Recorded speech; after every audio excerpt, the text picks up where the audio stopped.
relevant then to. Is that Woody? That was Woody, yeah, that was Woody. So what we're talking about is we named our presentation today Hand-Me-Down Music. And the reason we named it that is we want to talk about, you know, how do you learn music, where does it come from, and what's the last thing you're going to remember?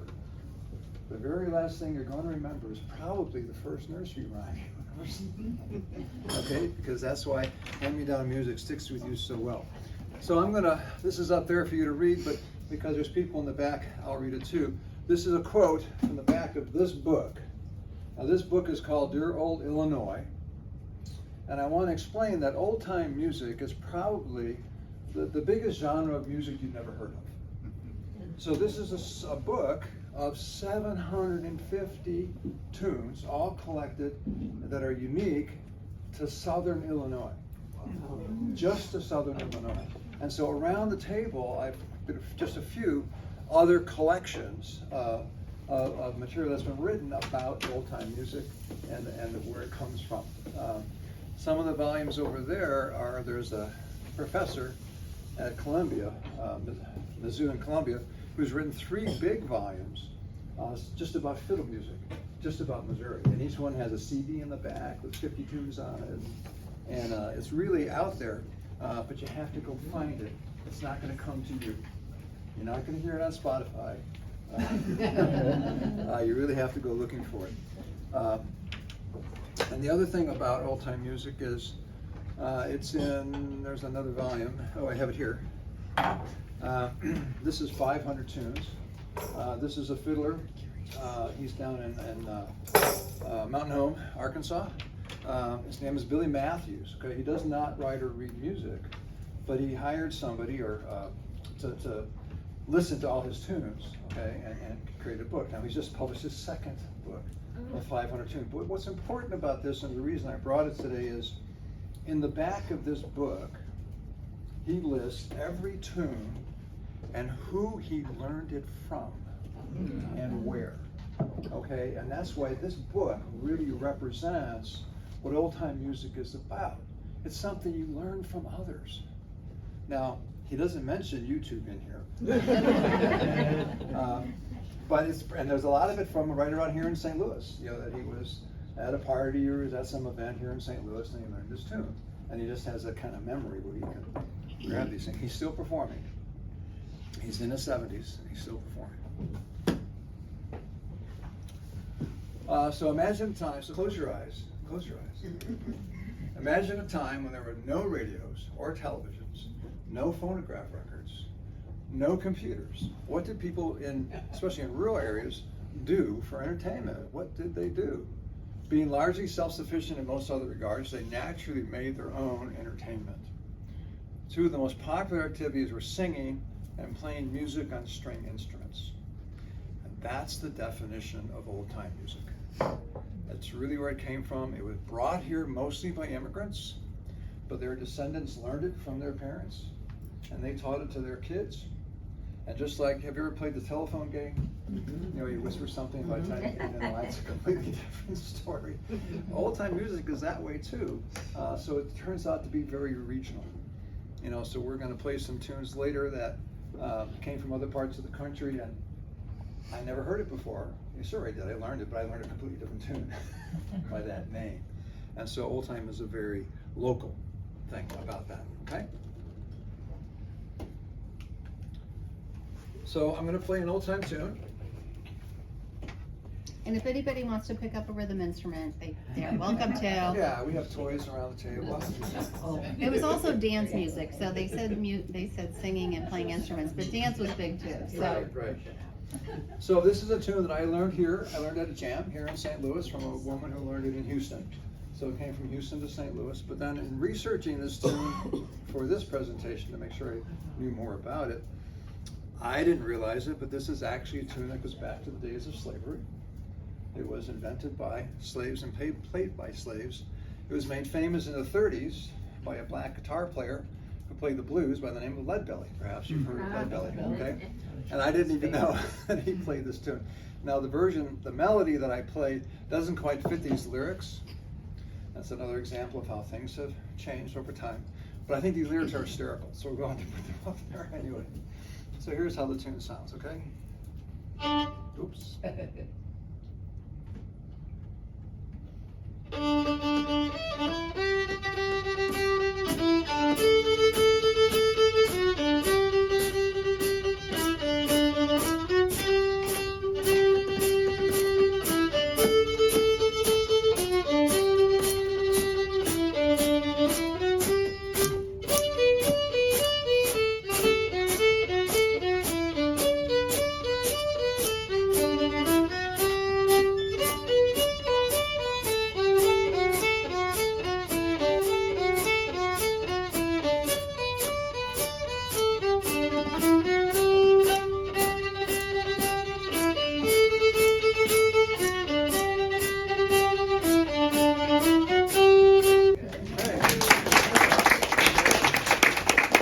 So if you think about what you just heard as we go a little through this presentation, kind of come back to going, oh yeah, okay, I could see that in that tune that you just played.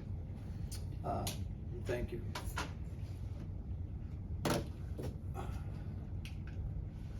So where does a melodic journey begin? Where did your journey begin in terms of the things that, what are those little earworms that go through your head? Where did you get them from? How did it start? So we're each going to talk about our beginnings, and maybe later at the end, if there's time and you want to talk about your journeys, that would be good too. So, okay, circa 1955. This is my family.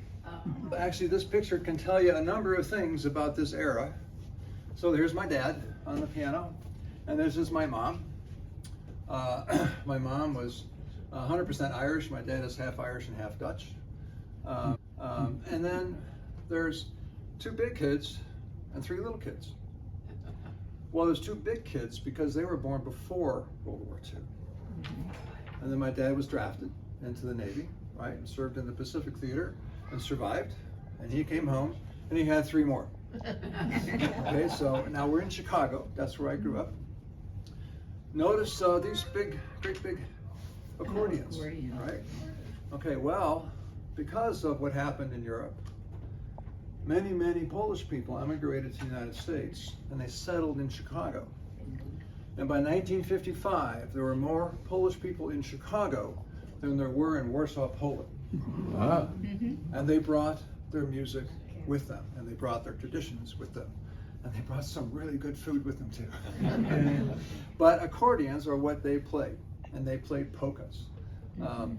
And so it was all the rage in Chicago in the mid-50s to learn to play the accordion. So my mom had 2 of the kids involved in learning accordion. And that's where that came from. Also, I went to college with these Polish kids. Geez, are they smart. Oh my gosh. They were just tremendous. So my dad was kind of a natural musician. He didn't really, nobody ever taught him to play piano. He would listen to the radio and then eventually be able to play the tune, you know, and so he played a lot of popular music.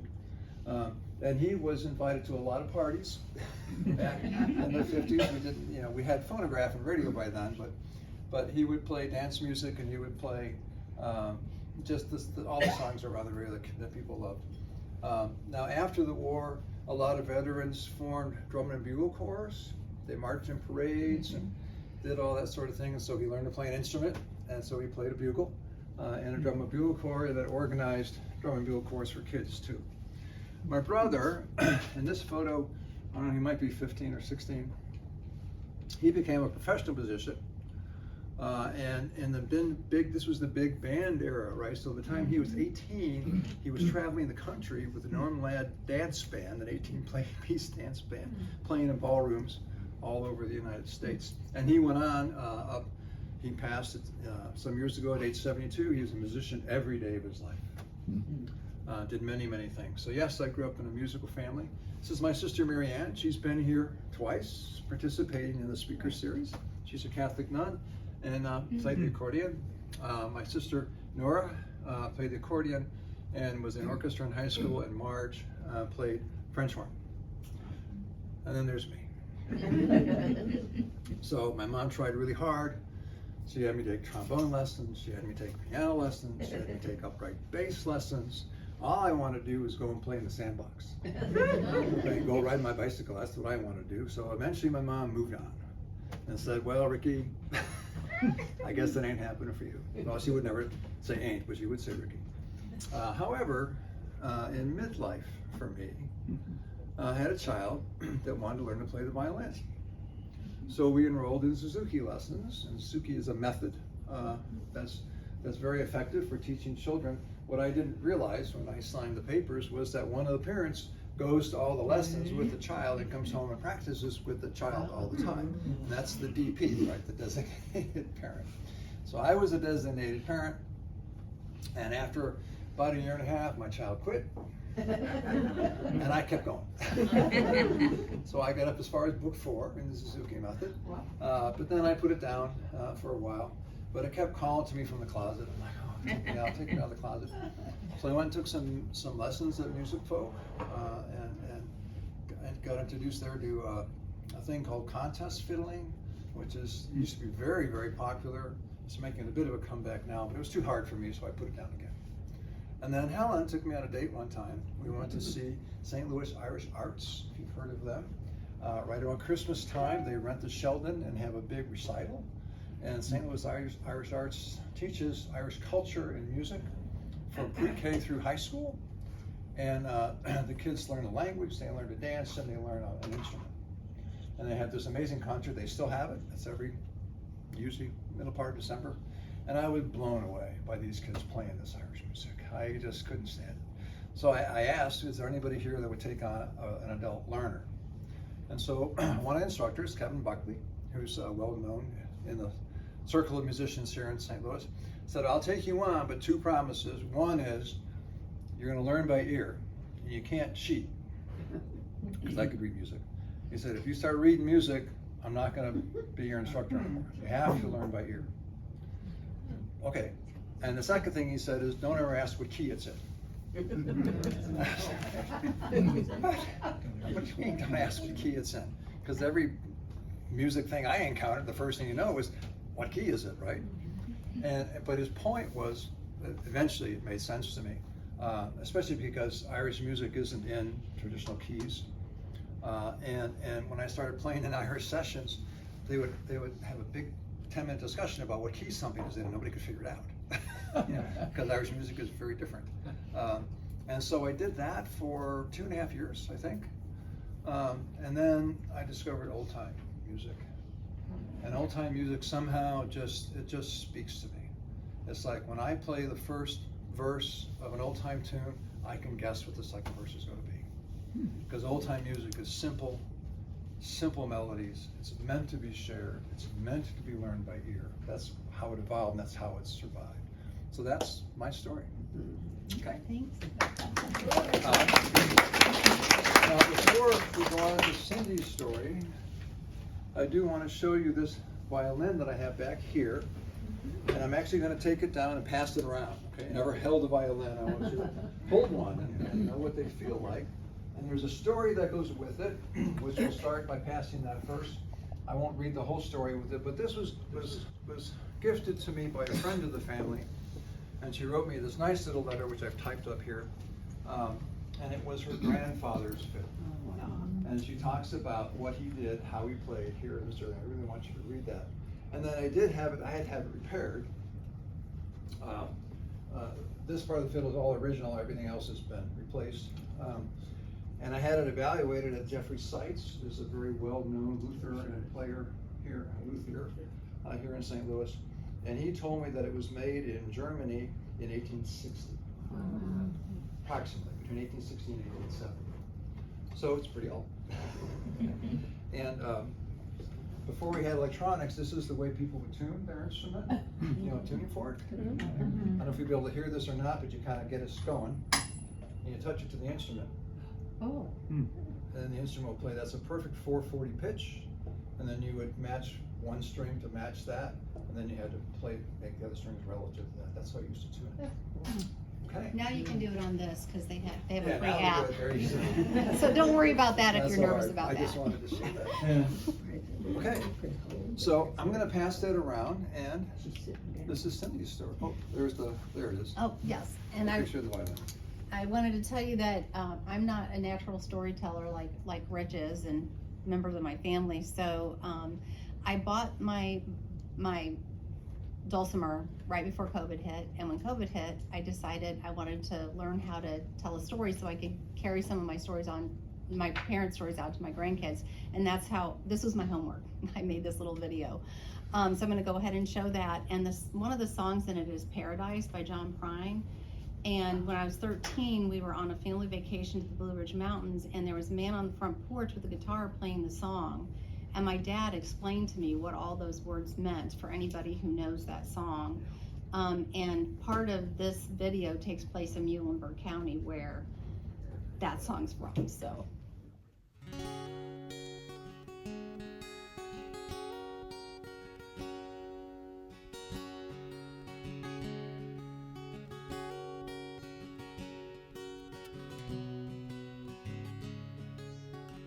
I hadn't played an instrument in a long, long time, and never a string instrument. But Christmas Eve 2019, I bought an Appalachian dulcimer.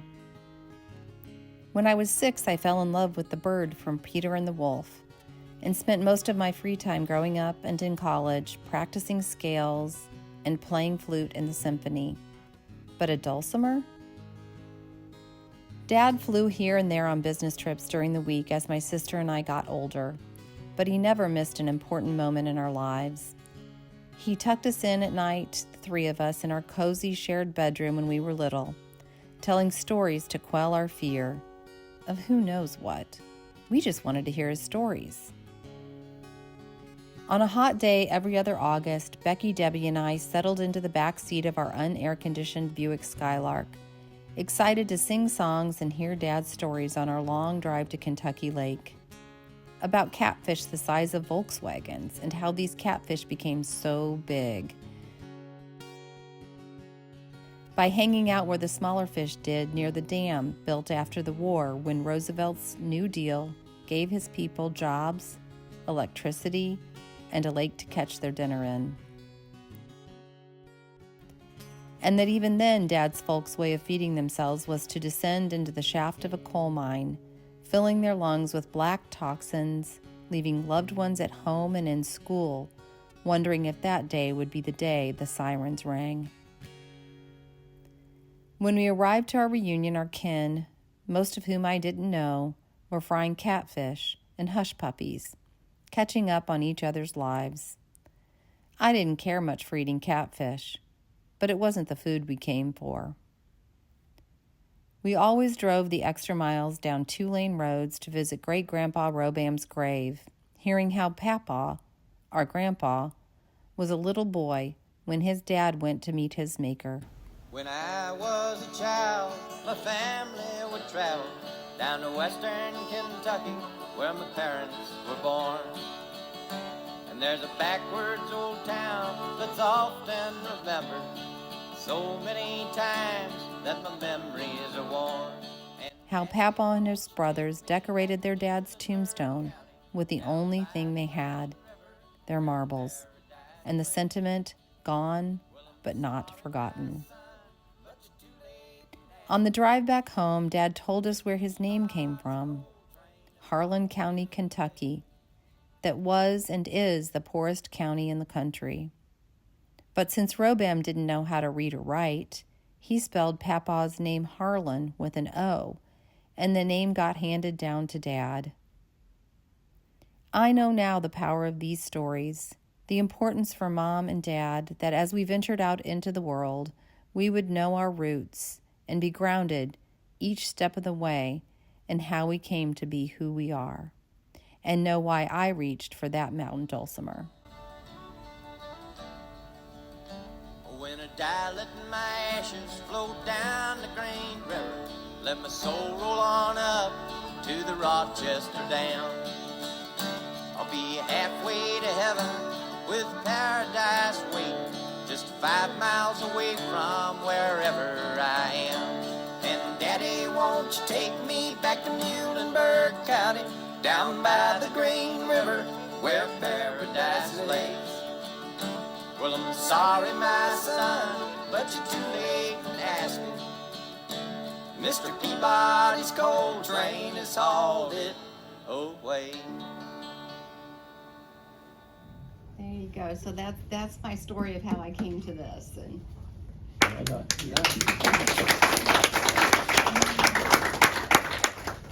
Can we find that on YouTube? I might be able to arrange that though.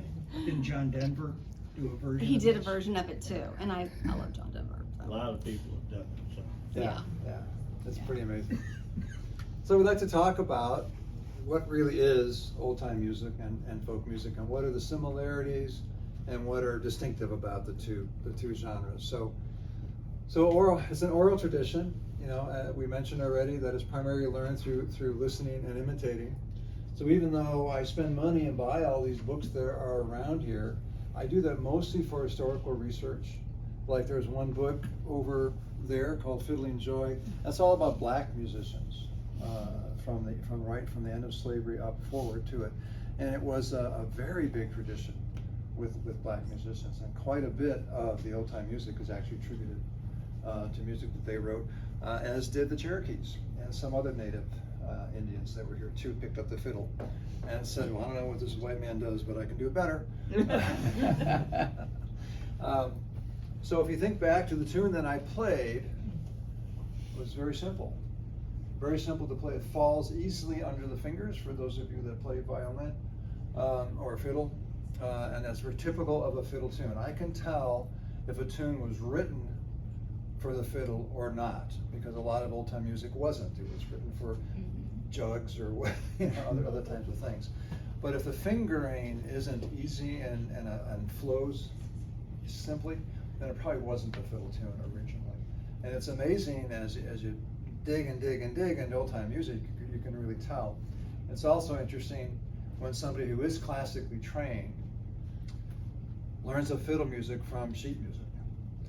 Can tell in a second that they are, because the phrasing in the songs, like it may be in 4/4 time, but the phrasing doesn't follow 4/4 rhythm necessarily.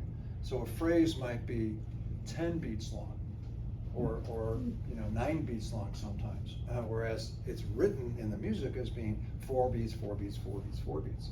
And people that are trained in that, they know that if you're going to fit in an orchestra, you got to play it that way, right? So old time is different in that regard. Easy for sharing. The traditional instruments, guitars, banjos, fiddles, bass, dulcimers, and mandolins, and jugs, whatever we had around, washboards, were very common. So these are all things that if you were lived in a rural area, lived on a farm, you had access to the wood. You had access to, most strings used to be made from animal gut, okay? So you had access to all the things you needed to make these instruments. And that's why they are the core of old time. Guitars are a little harder to make, but they kind of came through a little later. But those are traditionally what you hear in old time. Kind of one of the differences here is folk is more about telling a story, or it's more about making a statement, or it's about an historical event. The tune 8th of January, you heard the tune, about the war down there in New Orleans. That was actually written by a history teacher who was trying to teach history to his students. It tells a story. Old time music tends to be more dance rhythm. It tends to be more dance oriented, and more for just getting together and playing with people and stomping your feet and that sort of thing. A lot of it does have lyrics, but when I play at jams around here in St. Louis, it's not that often that we hear somebody sing. But when we do, we certainly accommodate that because the lyrics have been lost. And even the lyrics that we're showing there for Green Corn, the melody that I was playing doesn't quite fit those lyrics, or it's a beat off, because I was going to try and sing that tune once I discovered, or Cindy discovered there were lyrics to it, and I didn't want to try to relearn the melody so quickly for the presentation. And then cultural identity reflects the values and beliefs and customs of a particular community or region. So, and that's something I have touched on already. Old time music, I think more so than folk music, is very local. Even though today we have all this media, we have Spotify and we have YouTube, and we have all these ways you can hear music perfected in studios and played by really, really talented people. But if I play a tune here at a jam in St. Louis, then if I travel to, say, Columbia, Missouri, and somebody calls that tune, it may not be the same tune. If it is the same tune, it won't be exactly the same. And that's one of the challenges and frustrations, is most tunes have multiple names, and most names have multiple tunes associated with them. So you kind of have to wait until they start playing to figure out really what's going on. So if you let it, that could be frustrating to learn this, so don't let it. Just go and be with the community and do what they do. And that's the best way to learn old time music. Okay, Mountain Dulcimer. Had any of you have ever been to Music Folk in Webster Groves? Yeah. It is just a gem of a place. So I was a flute and performance, and I was a flute performance major in college.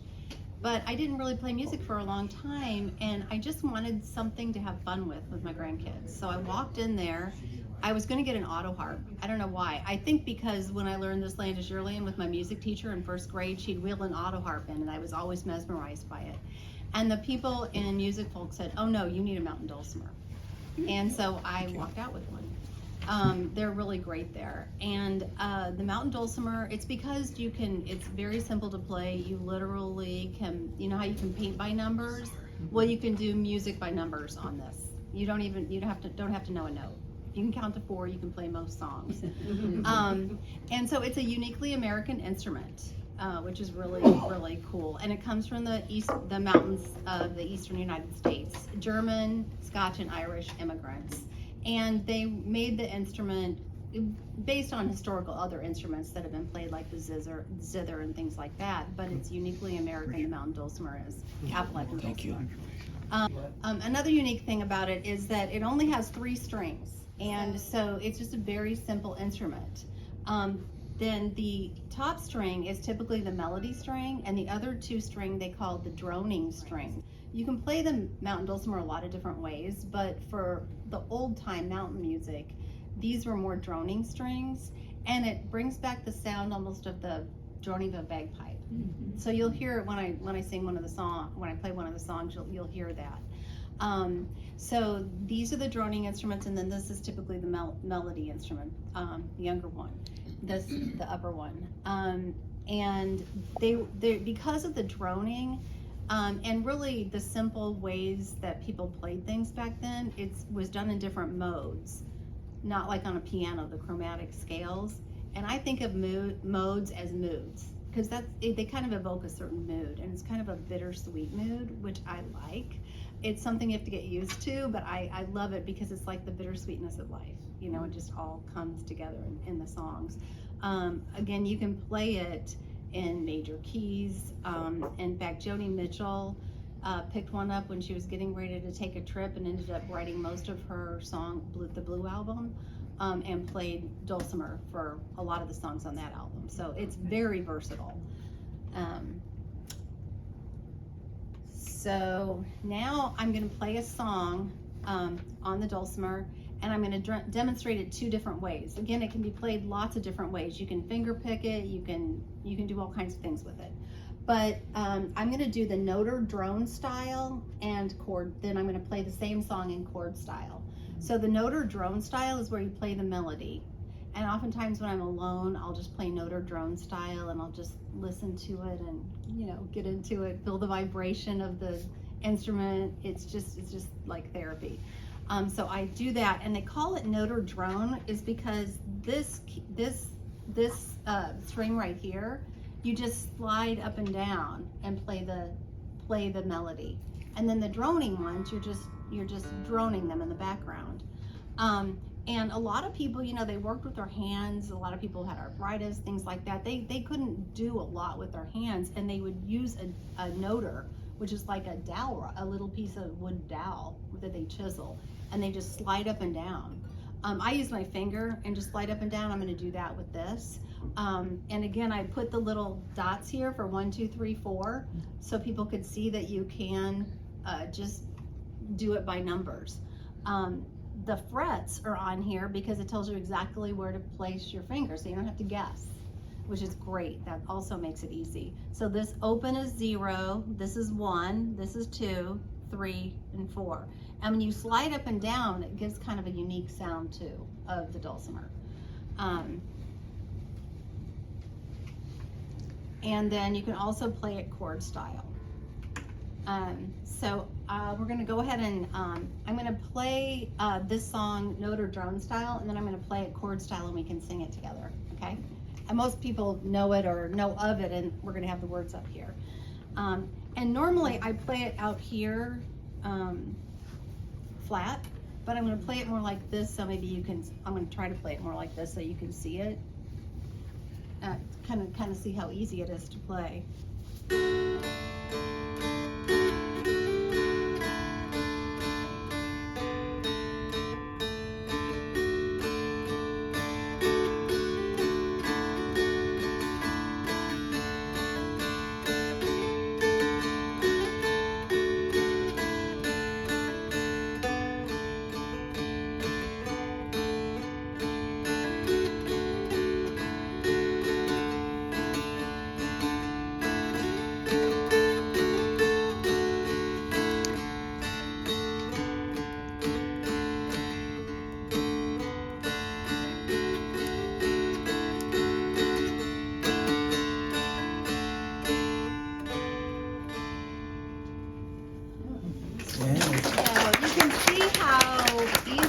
To just play those chords, and you can kind of hear that droning in the background like a bagpipe.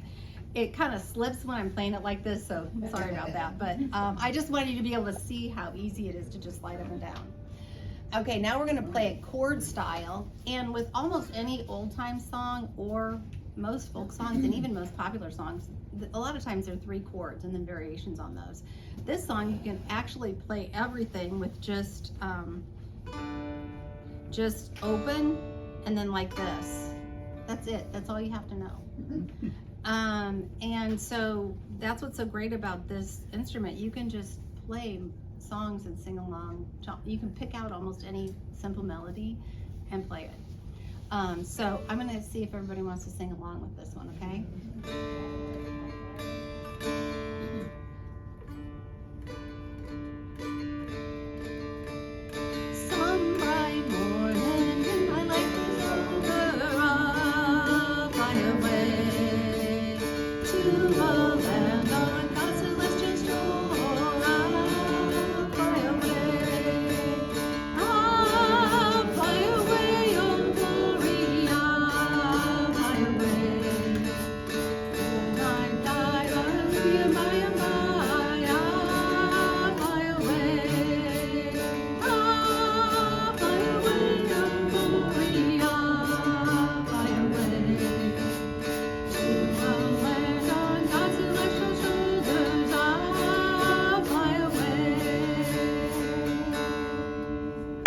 That's it. I mean, you can get really fancy with it if you want, but you don't have to. And on the old time, it was meant to just enjoy. So I'm going to turn it over to Rich now. So, why would you want to pick up an instrument now, at this point, in your life? I don't mean now Sunday afternoon, but now at this point in your life. Maybe you played an instrument before. Many people played instruments in grade school or high school, and then they got on with life and kids and family and set them down, It was a little bit like what I did here. So you could do it because it's calm, it's fun, it's joyful to do, if you can let it be joyful. Cindy talked about the vibrations of her instrument, and it's the same with the fiddle. I like the fiddle because it's a total body instrument.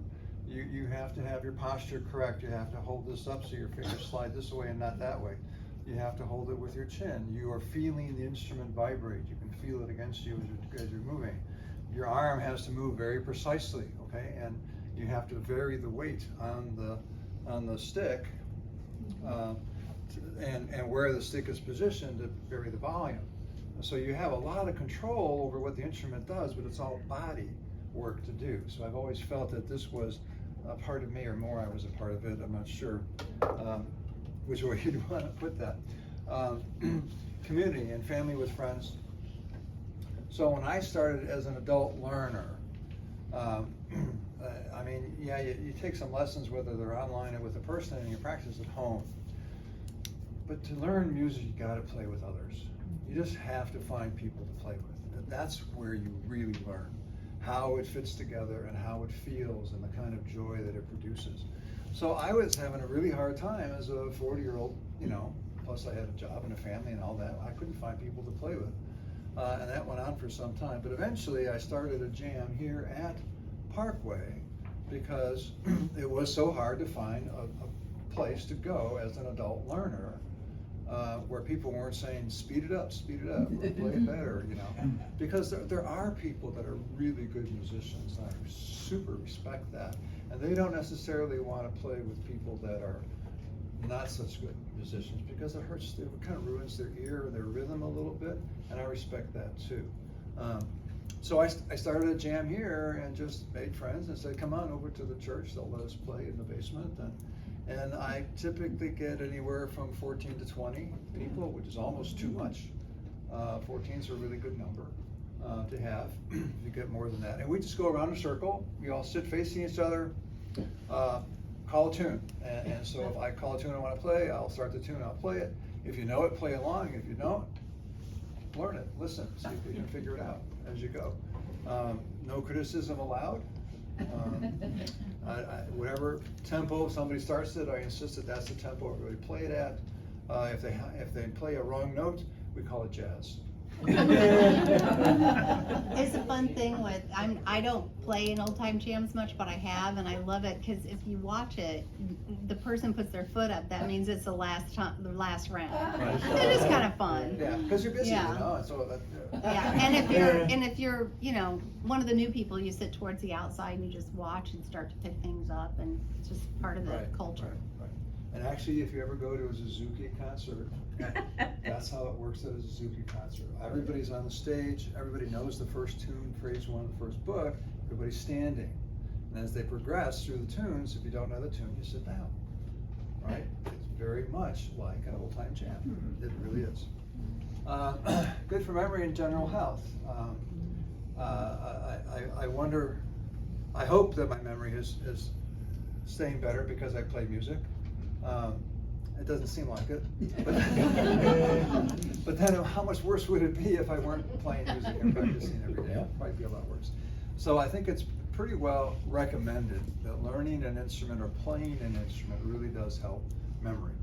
Because it's so many parts of your body working together, and for your general health, and that's part of the community too. Now, Well, and we can thank Rich for having us, because with all of the things going on in the world, being able to do this and get ready for this has kind of helped just take my mind, you know, give me a break from it. So it's really good. you get started. So we really encourage you to try, if you don't already know an instrument, try learning by imitating others. Don't necessarily go directly to learning how to read music, okay? Reading music is easy for some, hard for others. In the jams here in St. Louis, there are probably 10 to 20% of the people that don't read music, and they don't because they can't figure it out. There's just something about the way their minds work and their eyes work that all these horizontal lines just get all confused. One of the absolute best mandolin players I know in St. Louis cannot read music. It makes her frustrated. She tries and she just can't get it. She can listen to a tune one time, play it for a while. Wow. That's just amazing. Just amazing. Lessons, you can find lessons to take home with you. There's so much going on YouTube now with lessons. You know, almost all instruments and voice. There's amateurs doing lessons. There's professional people doing lessons. You can get them for free. You can subscribe to them sometime, and they take you through a sequence to do that. All very helpful, but you still have to find somebody to play with. to learn your music. But try those lessons. I mean, Well, they're and really for- fabulous. Rich plays with others. I mostly play by myself, so this is more of a solo thing, or with my grandkids, or just enjoying it with other people. But a lot of it I do myself, and I got my instrument right before COVID hit. I learned everything on YouTube, and on this handout we have like movies that you can watch that are awesome, and video YouTube where you can go on and learn. But I mean, I've learned almost everything I know on YouTube, so or just picking it out. Learn from friends. I mean, lots of times if you know somebody that plays an instrument, they're happy to sit down with you, learn the basics. I talked about coming to jams. Before you come to jam, you do need to understand how your instrument works. So if you're on guitar, you need to know at least 3 chords and how to hold them and how to strum, okay? Because you're not gonna go to a jam and get a lesson. That's not what you're going there for, and the people there don't, during the jam, want to be your instructor. They might want to afterwards. You may meet some people that would be willing to sit down with you, but jamming is for playing. And that's really what the next slide is talking about. There's also group classes. We mentioned in the handout, the community colleges here in St. Louis, and the continuing ed part of the colleges have, I listed the 4 classes that are currently available. I think registration closes like the end of the week though, so you may have to go. But they've had ukulele classes, they've had all kinds of classes at the community college. And that's where you accomplish being with a group and learning in a group setting, which is much, much better for learning. And then we really encourage, I do in particular, don't hold yourself, compare yourself to people that perform music. In our culture, we have access to the most perfectly performed music. It's readily available on radio, on Spotify, on YouTube. Those are people that have dedicated a lifetime to perfecting what they do. They're wonderful. And sometimes the music is perfected in the studio too, so it's not even live performance. And so if you compare yourself to that, that can be discouraging. That can kind of take the joy away. Or it can also be inspirational. It can be something you really want to achieve, and you're really going to work hard to do that. But if you're just picking up an instrument again, or you're a beginner at this point in time, really go for community. You know, that's where you're going to have the most fun. And typically when people get together, like if you go to Blue Ridge Mountains or something, it's really not a performance, it's just a community experience. It's not about performance at all. Right, so actually, one of the reasons I brought this particular book, did we talk about this already? Or maybe we did. But on the cover of this book, it's just a painting of people obviously camping, right? And they're playing traditional instruments. And these things happen in the summertime all over the country. Just you can go to ones that are specifically dulcimer or specifically fiddle, or the general. This is called the Swannanoa Gathering. Have you been to the Swannanoa Gathering? No, I've been to the Ashokan Center with my Ashokan, grandkids right. though. took them to music camp when they were 3 and 5 in upstate New York. It was so fun. This is at a community college in Black Mountain, is it in Black Mountain, Helen? Arkansas, North Carolina? It's many different kinds of traditional music with some of the most amazing players in the world. And you get a room at the community college, you go to dances and play all day with people, and then they have jams in the evening. It's an amazing experience. I signed up, but then COVID hit, so I didn't go. I didn't get there. So Woody Guthrie said that he wrote "This Land Is Your Land" for these reasons: media and music glossing over wealth and land inequality, and it is one of the most well-known songs in America. And its message is important today. It really is. I mean, we chose it very specifically as our way to say hi to everybody here. And Woody went on to say, and I agree with that too. Old time, sorry. Any fool can make something complicated. It takes a genius to make it simple.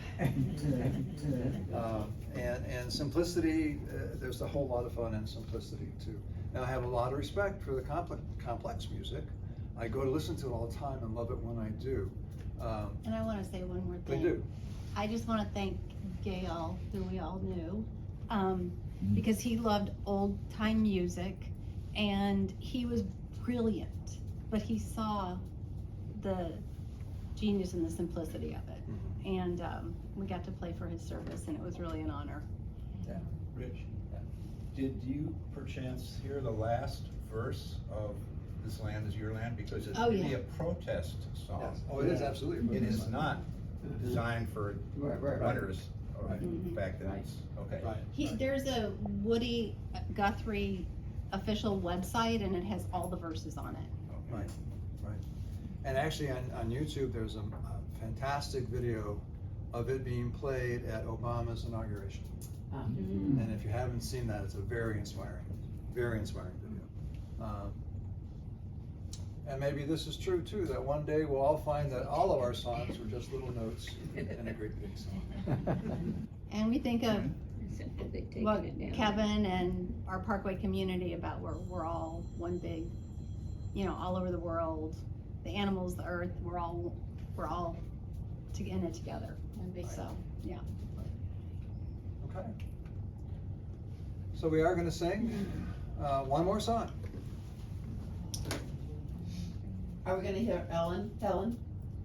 Where are you gonna do your thing? Oh, I've been doing this. She's- I'm just with the band. So we're just gonna sing along, we're gonna sing this twice, okay? Good. Why don't you start out? You are my sunshine, my only sunshine.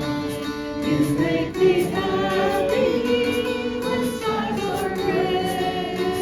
You never know, dear, how much I love you. Please don't take my sunshine away. You are my sunshine, my only sunshine. You make me happy when skies are gray. You'll never know, dear, how much I love you. Please don't take my sunshine away. That's it. Do we have a question? We do Oh, have one more slide. One more thing. An invitation. So an invitation, this is on your handout too. And so there is a pretty fun family band coming to Focal Point on Friday, November 7th. And Helen and I and you guys have already bought tickets to David go, and I, yeah. So if you want to go online to, tickets are $20 or something. $25. Yeah, dollars. Yeah. And Focal Point is in the same building. It's on Sutton Avenue in Maplewood. There's a Mexican restaurant right next door. The buildings are connected, so you can go and you can have dinner. You can get a margarita. You can take it into the music space for you. It is a listening room, which means it's fairly small, about 100 seats. So if you'd like to go to the concert, please get your tickets pretty quick. And this band, they're a music band. They've been together since late 60s. So it must be pretty multiple generations. But it's going to be, they do play a lot of bluegrass, and we didn't talk about that tonight, but they also do some old time music. Basically the difference is in bluegrass, pretty much the voice carries the melody, there's a rhythm guitar and maybe a bass and drums setting the tempo, and then the violins and other are really doing improvisation. They're not really playing the melody. And actually it sounds great, and it's actually pretty hard to make it sound great. So I don't play bluegrass. And it's really fun to listen to. The different musicians will take turns playing it. Right. As right. I love one of the listening to tenets of So bluegrass. the Focal Point, for those who don't know, has been here for 50 years. It's the 50th anniversary this year. Many famous musicians have come and played to the listening room at the Focal Point from Nashville, from Europe, and across the country. So if you've never heard of the Focal Point, it's a wonderful place to go listen to music. We love it. And it's run by volunteers. For 50 years, they've never had anybody paid, any paid staff for 50 years. And you can park right across the street. It's really easy parking. In Maplewood. And Maplewood. So that's it. So if you want to go, you don't need to call us or anything, just get tickets and then let us know. How about a connection between old time music and country music? So there recently was, who did that? series. Ken Burns. Series that talks about old time music as a precursor to country, and then country kind of moved towards bluegrass. And I love listening to country music too. Country, the only thing about country is it's pretty sad sometimes. So is old time.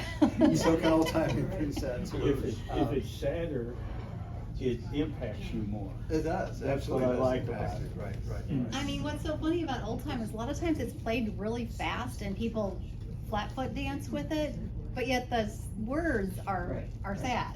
So it's just kind of like that bittersweet thing. But it is really all connected. And so it all did evolve. I mean, we got more into country when radio came along. Okay, and that's when the music really spread. Okay, so in the movie "Oh Brother, Where Art Thou," that is kind of documented because there's a bunch of good old boys that can play some pretty good tunes. They had never heard of the radio before and said, "Hey, this guy will give us money to sing into a can." You know? And they didn't know that they were being broadcast out on the radio, and they became famous, though they didn't necessarily want to be famous. But that's part of that, is once it's spread like that, and then in any endeavor there are people that will excel. All right, so people picked up old time music and they brought it into country, and they got a much bigger audience with country music. And then country came into bluegrass, and the audience exploded with bluegrass, you know. And the Carter family was instrumental in a lot of that as well. Absolutely. That and Jean Ritchie, I have her songbook. Jean Ritchie really documented a lot of the dulcimer music. And I have her songbook. I went to Berea College. I drugged David there for a little flat-footing workshop because we had gone to you know how St. Louis Film Festival is every fall? We went to a documentary down at KMOX. KMOX. And we saw the viewing of the movie, and they had flown the boy that's in this movie in, and he played for us and talked. And this movie, Fiddlin', I mean, you just gotta watch it. It's really good. So if Cindy mentioned Joni Mitchell and the album Blue, if you haven't listened to it in a while, Joni leads off with almost every song with the dulcimer, and it is beautiful. Everyone thinks it's a guitar, but it's a dulcimer. Just listen to the song California for Blue. You can get it's unbelievable. And obviously she's got a great voice, but she's playing the dulcimer when she leads off. And I know George, you're a musician and play banjo and guitar and all that. I know, Tom, you've been involved in this kind of music for your whole life. Listen to it. Yeah. Well, that's enough. Yeah. Question for you. Sure. Did your mother ever find out that you did get into music? Oh, no, wait a minute. She did, yes, she did. She did. And then now my siblings, so the ones that I had up there, so all the women are still alive. Not my mom. And they were all pretty accomplished musicians, but none of them play anymore. But I do send them videos of like us playing in the, like we did last Sunday. And they just write back, says, thank God, and they say, thank God somebody's continuing the traditions of the family, but no, they don't. And I will their say, kids do.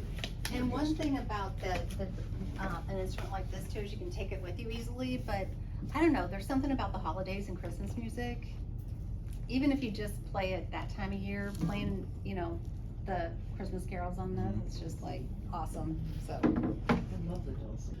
Thank you, Rich and Cindy. Thank you. Your mother would be proud.